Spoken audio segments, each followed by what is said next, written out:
बिस्मिल्लाहिर्रहमानिर्रहीम।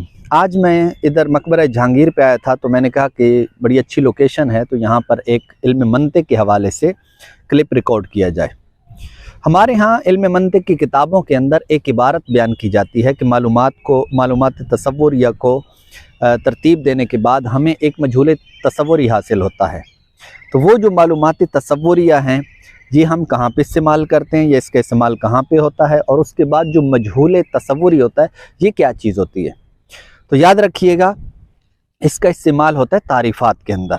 मिसाल के तौर पर आप कलिमा की तारीफ़ ले लें, आप इस्म की तारीफ़ ले लें, फ़ेल की तारीफ़ ले लें, हर्फ की तारीफ़ ले लें, जितनी भी इस्तिलाहात हैं उनकी जो तारीफ़ें बनती हैं तो वो जो तारीफ़ होती है, फ़र्ज़ करें कलिमा है तो उसकी जो तारीफ़ है लफ्ज़ुन वुदिया लिमाना मुफ़रद, यानी जिसे एक माना के लिए वज़ा किया गया हो, तो इसको कहते हैं तारीफ़। ये हैं वो मालूमात तसव्वुरिया।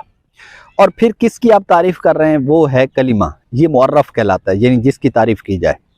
तो ये है वो मजहूल तसव्वुरी। तो ये जो इबारत है कि जनाब मालूमात को तरतीब देने के बाद जो हमें मजहूल तसव्वुरी हासिल हो, तो इसको ये इस्तेमाल होता है तारीफ़ात के अंदर, अगर वो मालूमात तसव्वुरिया हैं तब। तो मैं उम्मीद करता हूँ कि ये चीज़ आपको फ़ायदा देगी और आपको पता चलेगा कि इस तरह मंतिक की इन चीज़ों का, इन इबारात का इंतिबाक कहाँ पर होता है, इस्तेमाल कहाँ पर होता है।